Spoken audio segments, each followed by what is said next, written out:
प्रभु यीशु मसीह में मेरे प्रिय भाई और बहनों, हमारे प्रभु और उद्धारकर्ता यीशु मसीह के पवित्र नाम में मैं आप सभी का आज की विशेष दिव्य कृपा की प्रार्थना में हार्दिक स्वागत करता हूँ। आज का दिन हमारे लिए दोहरी खुशी और कृतज्ञता का दिन है। आज हम धन्य कुंवारी मरियम के स्वर्गारोहण का महापर्व मनाते हैं और साथ ही अपने प्रिय देश भारत का स्वतंत्रता दिवस भी मना रहे हैं। 15 अगस्त को कलीसिया मरियम के स्वर्गारोहण का महापर्व मनाती है और आज हम उस माता को याद करते हैं जिसने अपना पूरा जीवन परमेश्वर को समर्पित कर दिया, और उस देश के लिए भी प्रार्थना करते हैं जिसे परमेश्वर ने हमें अपनी मातृभूमि के रूप में दिया है।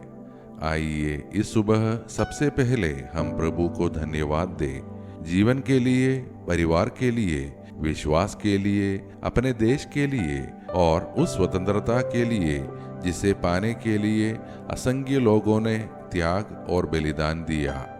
आज शायद हमारे बीच ऐसे लोग भी हैं जो अपने जीवन में किसी न किसी बंधन से मुक्ति चाहते हैं। कोई बीमारी से मुक्ति चाहता है, कोई कर्ज से, कोई भय से, कोई किसी पुराने दुख से और कोई ऐसी परिस्थिति से जिसमें उसे कोई रास्ता दिखाई नहीं देता। आज का हमारा मनन का वचन हमें एक महान आशा देता है। मृत्यु अंतिम शब्द नहीं है, निराशा अंतिम शब्द नहीं है, अंधकार अंतिम शब्द नहीं है, अंतिम विजय यीशु मसीह की है। इस विश्वास के साथ आइए हम अपने मन को शांत करें और आज के पवित्र वचन को श्रद्धा से सुने।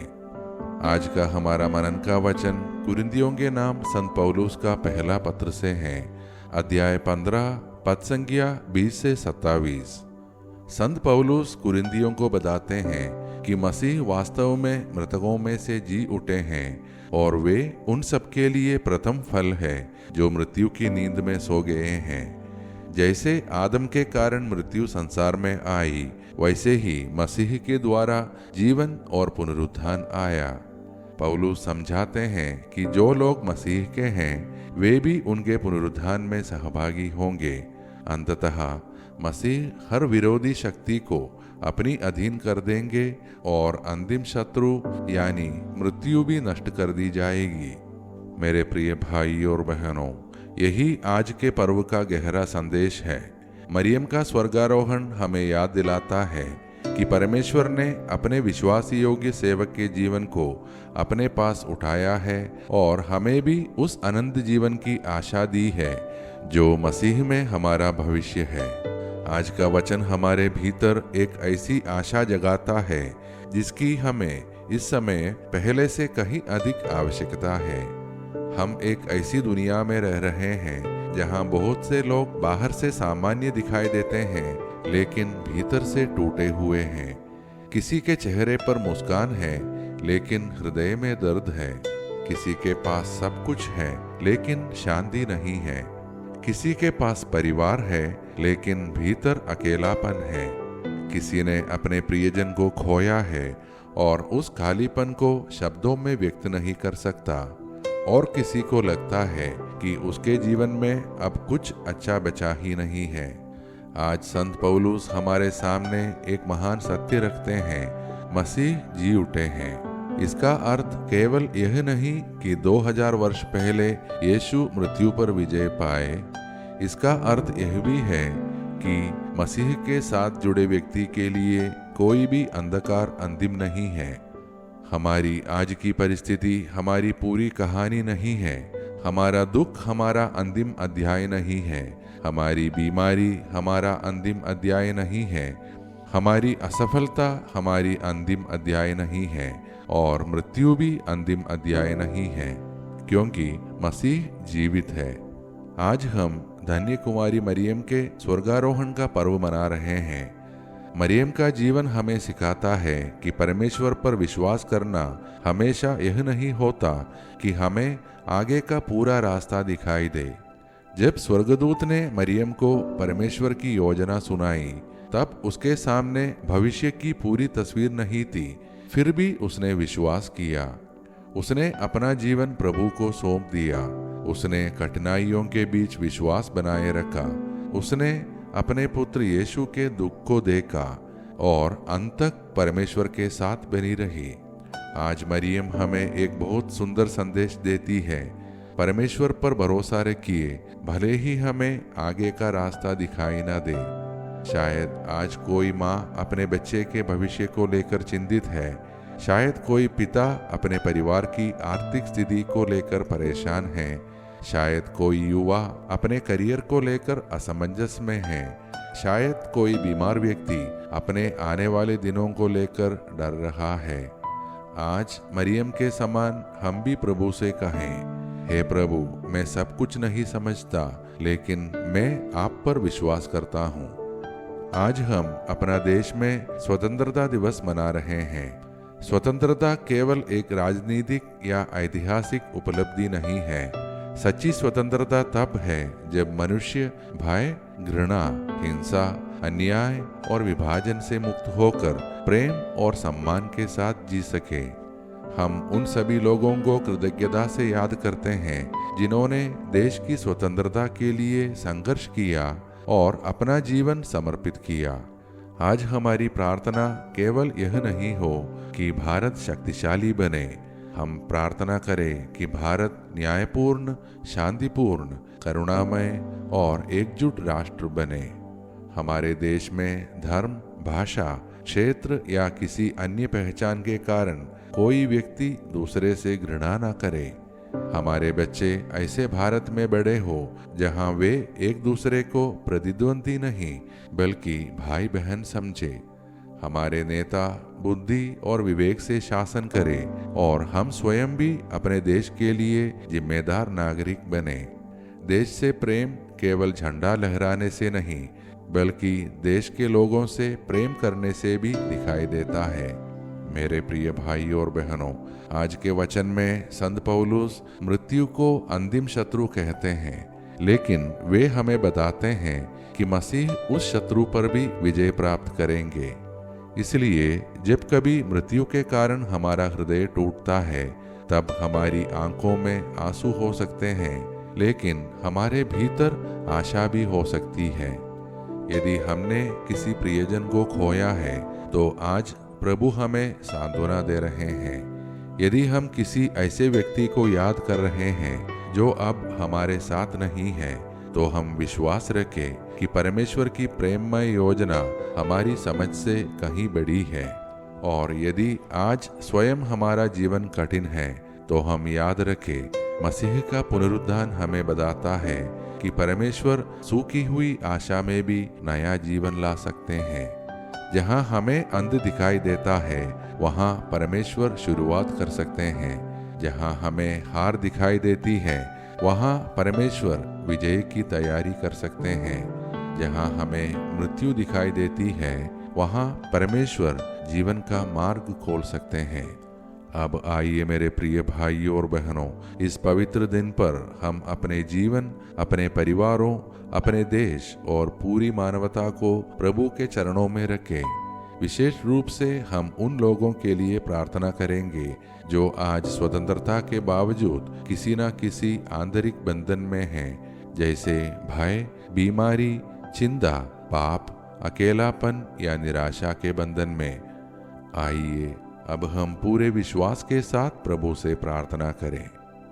हे सर्वशक्तिमान और दयामय परमपिता परमेश्वर, आज के इस पवित्र दिन के लिए हम आपका धन्यवाद करते हैं। हम आपके पुत्र यीशु मसीह के पुनरुत्थान के लिए आपका धन्यवाद करते हैं और उस महान आशा के लिए धन्यवाद करते हैं जो आपने हमें मसीह के द्वारा दी है।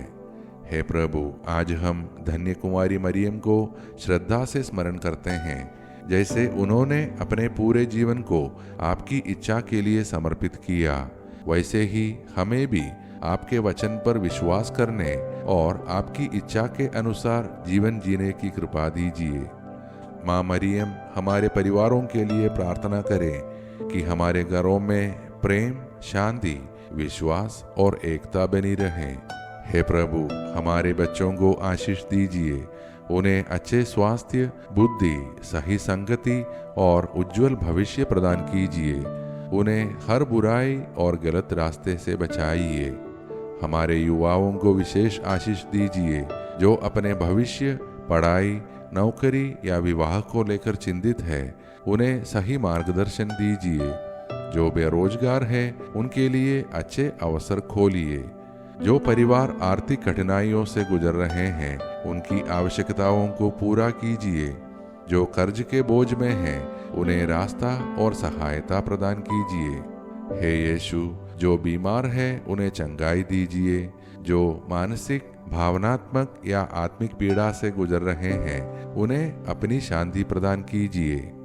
जो लोग किसी प्रियजन की मृत्यु के कारण शोक में हैं उन्हें पुनरुत्थान की आशा से सांत्वना दीजिए।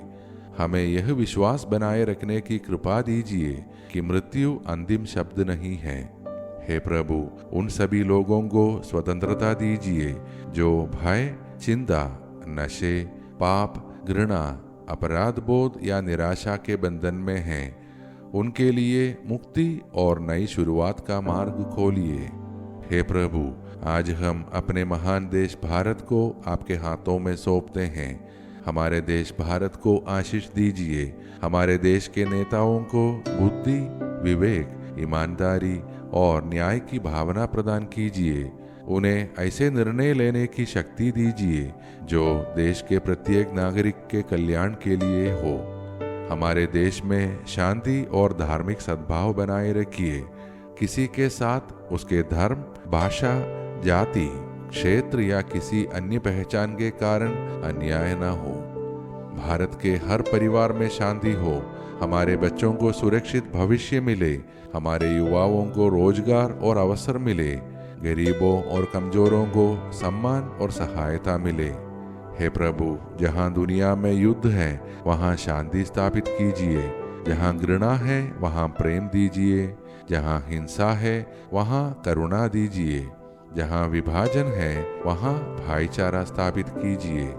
हे प्रभु, हमारे सैनिकों, पुलिसकर्मियों, डॉक्टरों, शिक्षकों, किसानों, मजदूरों और उन सभी लोगों को आशीष दीजिए जो अपने परिश्रम से देश की सेवा कर रहे हैं। हमारे देश को भ्रष्टाचार, हिंसा, अन्याय और हर प्रकार की बुराई से बचाइए। हे प्रभु, हमें भी अपने देश के लिए जिम्मेदार नागरिक बनने की बुद्धि दीजिए। हमें अपने अधिकारों के साथ अपने कर्तव्यों को भी याद रखने की कृपा दीजिए। हे प्रभु, हमें हर बीमारी, दुर्घटना और अनहोनी से सुरक्षित रखिए। हमें अचानक और अप्राकृतिक मृत्यु से बचाइए और अपने सुरक्षात्मक हाथों में रखिए। आज हम अपने पूरे जीवन को आपके हाथों में सौंपते हैं और विश्वास के साथ कहते हैं, मसीह जी उठे हैं इसलिए हमारी आशा जीवित है। मसीह विजयी है इसलिए हमारा विश्वास जीवित है। और मसीह हमारे साथ है इसलिए हम कभी अकेले नहीं हैं। ये सारे प्रार्थनाएं और हमारे मन के अन्य प्रार्थनाएं हम समर्पित करते हैं हमारे प्रभु और उद्धारकर्ता यीशु मसीह के पवित्र और सामर्थी नाम में। आमीन। मेरे प्रिय भाइयों और बहनों, आज जब हम स्वतंत्रता दिवस मना रहे हैं और धन्य कुमारी मरियम के स्वर्गारोहण का पर्व मनाते हैं तो दो बातें अपने हृदय में रखें। स्वतंत्रता हमें जिम्मेदारी के साथ जीना सिखाती है और धन्य कुमारी मरियम हमें विश्वास के साथ जीना सिखाती है। आइए हम अपने देश से प्रेम करें, एक दूसरे का सम्मान करें और अपने जीवन को परमेश्वर की इच्छा के अनुसार जीने की प्रयास करें। यदि आज की मनन और प्रार्थना आपके हृदय को छू गई है तो कृपया इसे अपने परिवार, मित्रों और प्रियजनों के साथ अवश्य शेयर करें। हो सकता है आपकी एक छोटी सी पहल किसी ऐसे व्यक्ति के जीवन में आशा का प्रकाश पहुंचा दे जिसे आज इसकी सबसे अधिक आवश्यकता है।